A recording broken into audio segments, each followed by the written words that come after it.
After tracking a hit-and-run suspect's license plate to a residence in Wilmet, Illinois, police stop the vehicle just as it pulls into the driveway and notice something immediately.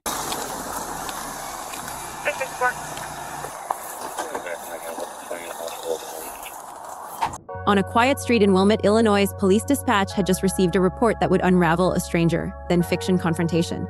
The call described a hit and run on Sheridan Road, a scooter rider struck and left behind. Officers tracked the license plate to a residential address, pulling up just as the suspect's vehicle rolled into the driveway. What they noticed was immediate: a man, a dog named Max, and a story that would change with every breath. Before we go deeper into what the documents actually show, make sure you're subscribed to Crime Files 911. Because we don't just cover the story, we follow the evidence. Now, picture this: a car door opening in a suburban driveway, the engine still ticking from the drive home, a wet dog shaking off lake water. Inside that quiet moment, a decision was already calcifying: not to call for help, not to check the victim, but to believe that the driveway was a finish line. It wasn't. This wasn't the end of the accident. It was the collision between two realities. And one man walked into it fully armed with the one thing that would fail him: the assumption that his word and his reputation would be enough. He knew the truth. How you doing? I'm great. You're great? Yeah. Oh, we got a report that you struck somebody on a scooter. I didn't hit anyone. Well, Max is here. Well, they have your license plate, so... On Sheridan Road? Where are you coming from? From him swimming. At the dog beach? Yeah. Okay. Okay. The a guy chased me, right? He chased me. And From the very first exchange, the officer's body camera captures a suspect who can't keep his own narrative straight. The initial response to being linked to a hit and run is a flat denial, not of the incident, but of any responsibility. Then, within seconds, a new version emerges: a mysterious chaser, a man who allegedly hit his car. It's a classic deflection, but the officer's ear catches the inconsistency immediately. You can hear the gears shift in real time, the suspect trying on a story like a borrowed coat that doesn't fit, all while the officer's tone remains level, building the record. He hit my car. So you just said no one, you didn't hit anybody or nothing. I didn't. And now you're telling me... He hit me. That would have been a great... Come on. That would have been a great story to start with. The suspect had just said no one hit anybody, then suddenly he's the victim. That pivot, captured in real time, is the core of this case: a mind rewriting events to avoid the truth. But the body cam doesn't rewrite, it just records. And it recorded something else: the smell of alcohol. That detail mentioned casually becomes a legal tripwire. In DUI investigations, the odor of an alcoholic beverage is a recognized factor in establishing probable cause, and this officer is building a fortress of evidence, one observation at a time. Okay. Jesus goddamn fucking Christ, you guys. It's just amazing. I mean, look at my dog. He's just right here. Yeah. How come you didn't pull in your driveway? Because I go around and then I pull in. That's how everybody does it here. How much have you had to drink? Nothing. I smell alcohol on you. That's great. That's great that you do that. That's the first thing. I'm 2 feet away from you, sir. That's the first thing that you guys all do. So, oh my God, do you want to talk to 30 people around here about my reputation? Notice the layered defense: the dog, the reputation, the I pay your everything. This is not a man caught off guard. This is a man who believes his standing in the community should insulate him from consequences. He attempts to leverage his perceived social capital as if it were a get-out-of-jail-free card, even mocking the officer for doing his job. The irony is so thick it could fog the lens. Legally, none of this matters. Probable cause doesn't negotiate with neighborhood reputations. But psychologically, it reveals a mindset that views the law as something that applies to other people. It's right here. Well, I'm concerned that you're driving drunk right now. No, I'm not. Okay. I'm right here. Okay. Well, I saw you driving. I smell alcohol in your breath. Your eyes are super glassy. Yes. So you're saying you had zero? Yes, I am saying that. So if you take a breath test, you're going to have zero? Yep. Okay. Yeah. Cool. I'll go grab a breath test, okay? Well, you're not going to get any of that. Why not? Well, because I'll just... You just said you would blow zeros. Come on, man. What is wrong with you? Nothing.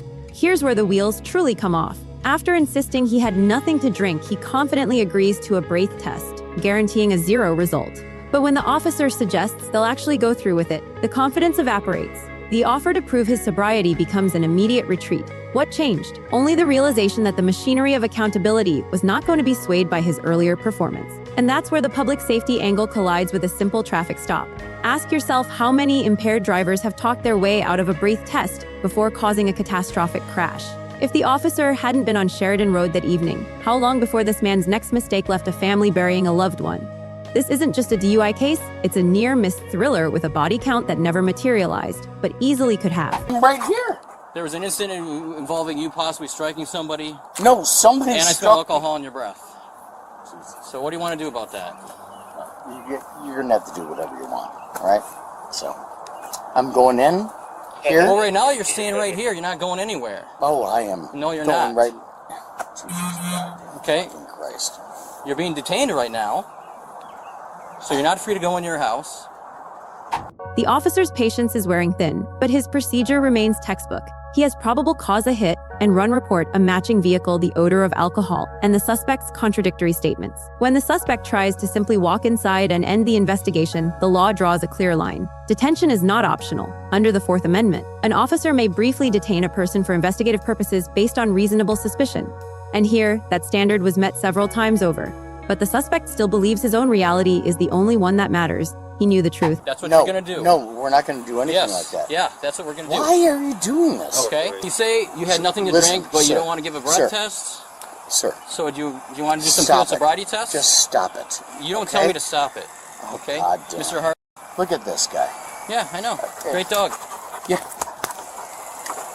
There's nothing going on. Yeah, Except there is for, something going on. Except Okay? for what's Put going your on down arm there. please, okay? Oh my God. You're really doing this. You're doing what? The suspect's indignation is almost performative, as if the very idea of a field sobriety test is beneath him. Yet beneath that bluster, the refusal to cooperate is itself evidence. In many jurisdictions, refusing a chemical test after a lawful DUI arrest carries its own severe penalties, including mandatory license suspensions that are often longer than what a conviction would bring. The officer's calm repetition of the request contrasts sharply with the suspect's escalating hostility. This is no longer a conversation. It's a slow, motion implosion of arrogance meeting the thin blue line of procedure. Okay, well that's an issue then. No, Why can't you remember what I told you? Because I don't understand what you're talking about. So somebody hit me. Okay, well they said you hit them. So that's why we're investigating, okay? I'm going to have to get my... No, you're staying right here. Don't touch anything, okay? You stay right there. You know what? I really want to get this... you guys I'm don't going to have check any... your eyes, okay? Do you wear You contacts? guys don't have... Yes. You wear contacts? Yes. Hard or soft lenses? Doesn't make a difference. Okay. Follow my finger with your eyes only. 51. Keep your head still. I am. Do you understand the instructions? Do you understand the instructions, sir? Get your fucking face out of here, man. Why can't you remember what I told you? The officer's question is both procedural and philosophical. The suspect claims not to understand the allegation, yet moments ago he was crafting an alternative narrative about being chased. Memory problems can be a sign of impairment, but here they appear selective. The Bodycam captures the officer attempting a horizontal gaze nystagmus test, a standard field sobriety evaluation, only to be met with open contempt. The moment the finger comes up, so do the insults. That refusal is documented, and in court it speaks loudly. Do you want to cooperate or not, sir? What's cooperation? I guess don't I'm even gonna know check what your it eyes. is. I'm going to check your eyes. Well, then what's going to happen? Okay? No, I'm You not. don't want no. to do any of that? Nope. I mean, what's going to happen? Okay. So what do you want to do? I'm going inside my house. You're not going to anywhere right actually now. Listen. fucking a guy that hit me.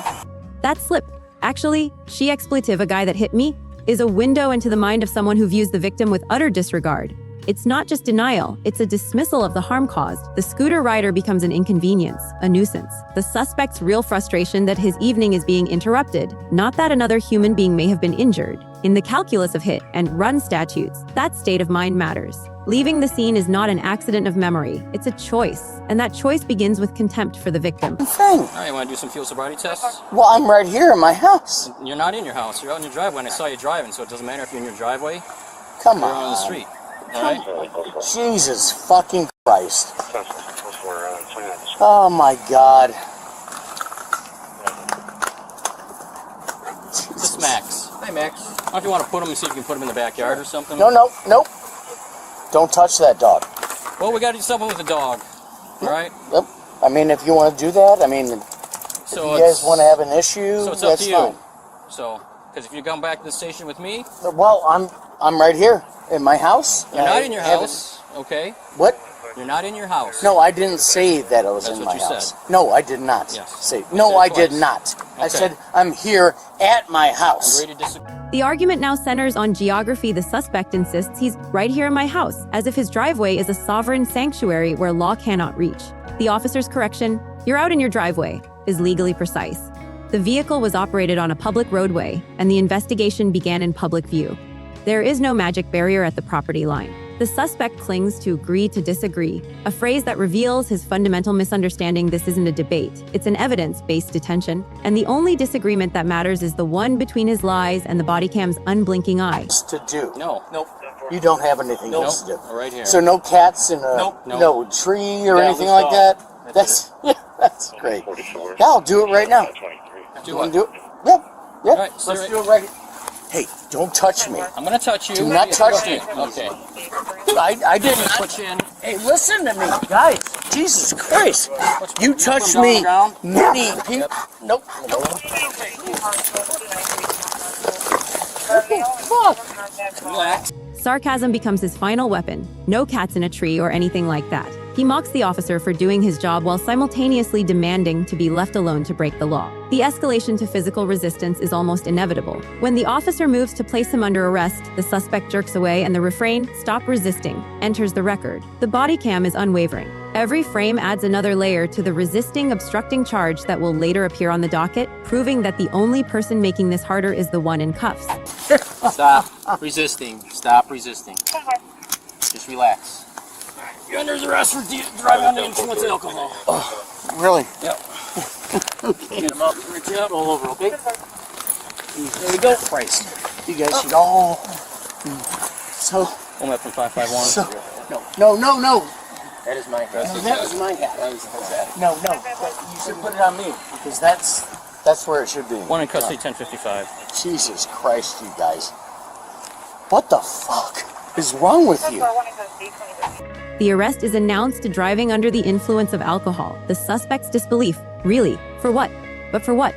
Underscores the cognitive dissonance that has fueled this entire encounter. Even with handcuffs tightening, he demands they be made really tight, as if to mock the process. The officer's repeated answers don't penetrate because the suspect has built an impenetrable wall of denial and entitlement. The arrest is the moment the evidence stops being a conversation and becomes a record. God damn it! There you go. You got it. You scoot your legs in. Jesus Christ! You stupid fuck. Start the video.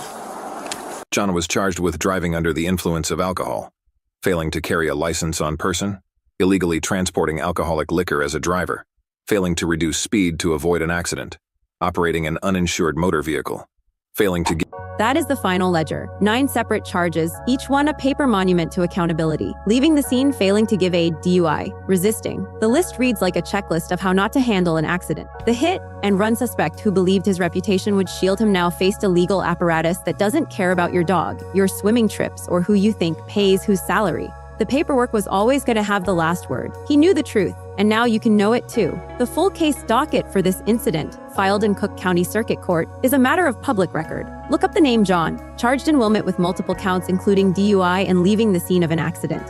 Read the complaint, the continuances, the final disposition. Then tell us in the comments after watching every second of this body cam footage, do you believe this was an isolated mistake or a pattern of behavior that the system was finally forced to reckon with? If this forensic breakdown gave you a clearer picture of how evidence trumps entitlement, hit like, share this video, subscribe to Crime Files 911, and turn on notifications. We don't rely on talking points, we follow the documents. And we'll see you on the next case.